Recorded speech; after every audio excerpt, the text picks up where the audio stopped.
was the best we've played to date. And obviously it's early in the season, and I thought our guys did a really good job. You know, early season, you want to learn some lessons and figure some things out. And when you're down 11-2 to start, you want to see how young guys can respond. And I thought we did a really good job from that point of responding and getting the lead before we went into halftime.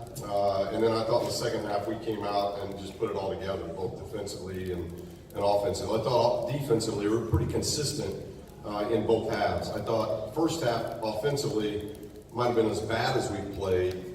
3 assists. We're a program that averages nearly 17 assists a game, and the ball's got to move. I think our offensive efficiency was around 106 at half. Second half it was 160, and we had 15 assists. So there's a great parallel to the reason why your efficiency goes up, and that's moving the ball and sharing it. I thought the second half it moved a lot better, and we're really getting, I think that we're developing something out of our D-stops that's special because we're very good in transition, and we're starting to learn how to play together and with different lineups, different combinations, and but overall extremely pleased. I thought, especially in the second half, because this was a very dangerous offensive team, and to hold them to 58 points, 30% shooting, there's a lot of positives defensively.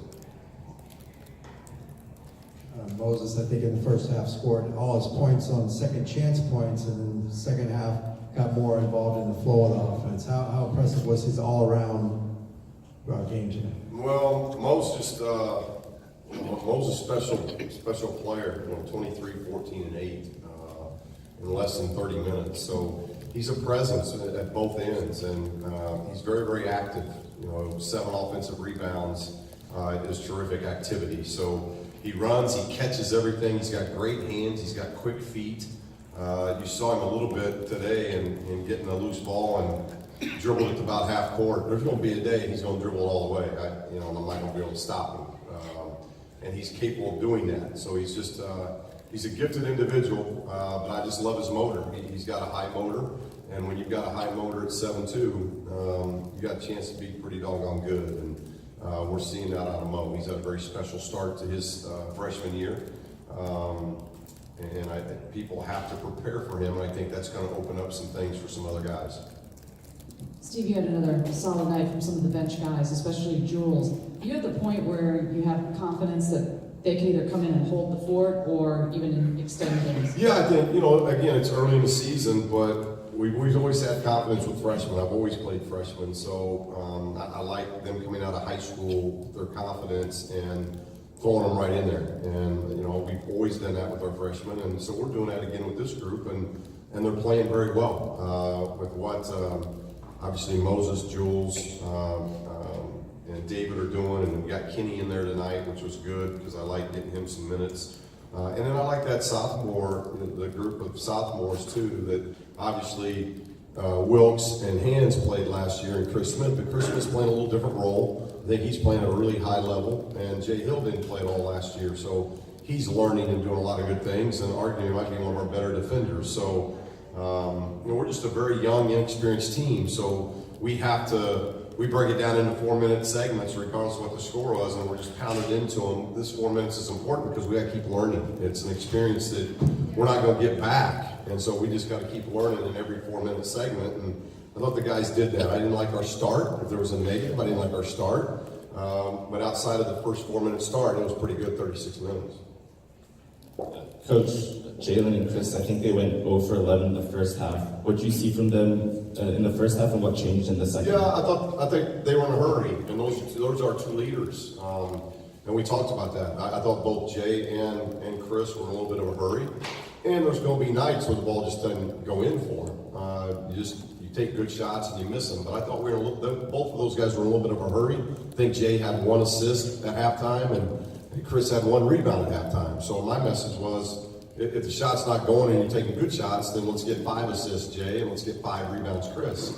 And I thought the second half, they allowed the game to come to them a little bit more. Jay ran the show, I thought, much better in the second half. The first 10 minutes of the second half, I thought he orchestrated what we wanted to do, both offensively and defensively, very well. And Chris took better shots. And because of that, more shots went in for him. So those are 2 guys that we need playing at a high level. And the encouragement was we're up 7 with those two not playing particularly well in the first half. And I thought the second half they were much better.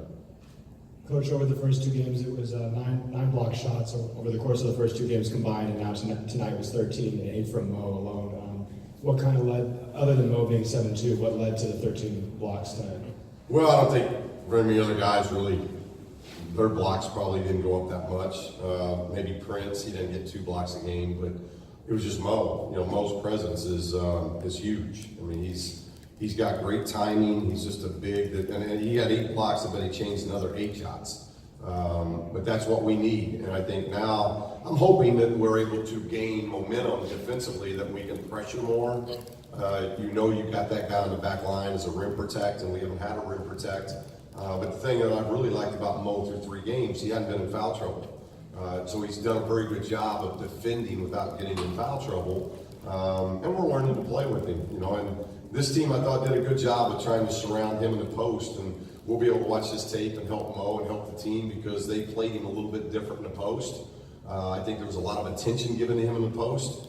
And yet he still gets 23 points, 7 offensive rebounds.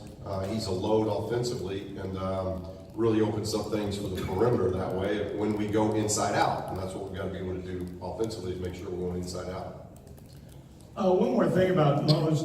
How strong is he and how strong is he going to get? Because, you know, obviously 7'1", 7'2" seems kind of wiry, but it seems like when he's in the post, he's pretty big and strong for a freshman. You know, if you look at his legs, and he's got a great foundation to him.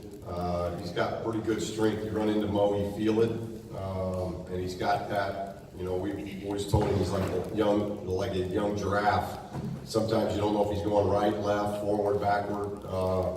But because of that, it hurts. You know, you run into a young giraffe, that still hurts. You know, and as he continues to mature, you're going to see him get even more fluid. But there are not too many bigs at 7'2" run the floor like he does. Not too many bigs have feet like he does. He's got quick feet, and he's got terrific hands. So when you're 7'2", long, great hands, great feet, I wish I had him longer than what I want to have him because he's special, and I think he's gonna. You're gonna see him just continue to evolve because like I've said, he's got a motor. He cares. He works. You can get on him. He responds to good, tough criticism of making him get better. Like today, he played an individual. I think it was 33. Always goes right shoulder. He'll learn scouting reports of that somebody's going right shoulder. He's never heard of that before. And so he'll learn that when somebody is one shoulder specific in the post, he'll learn to defend that a little bit better. And so he's like everybody else. You got to get better, and he'll learn from different things. But Mo's a special talent. He's a terrific personality for our team. Coach, going back to the blocks, you guys had 13, but you also gave up 19 offensive rebounds. Is there any concern that guys are chasing blocks and giving up defensive rebounding position? Well, the team we were playing averages 19 offensive rebounds. So, you know, if there was a negative, again, I've got to watch tape. I thought we were much better in the second half than we were the first half with their offensive board play. But they did miss 50 shots. So if you miss 50 shots, you know, that's a lot of chances to go get it. So if you miss 50 and you get 19 of those back, that means we got 31 of them. So it's just, you know, sometimes there's just so many misses that that's going to be a difficult thing. But it's something that we'll stress, and we want to make sure that we're continuing to work on that. But I think our defensive efficiency tonight was around 81. So regardless of what board play looked like, if our defensive efficiency is going to be at that level, it's really, and you saw that in the second half, we scored almost 60 points in the second half because we got a lot of stops and we can get out and run. All right. Thank you, Coach. Thank you. Appreciate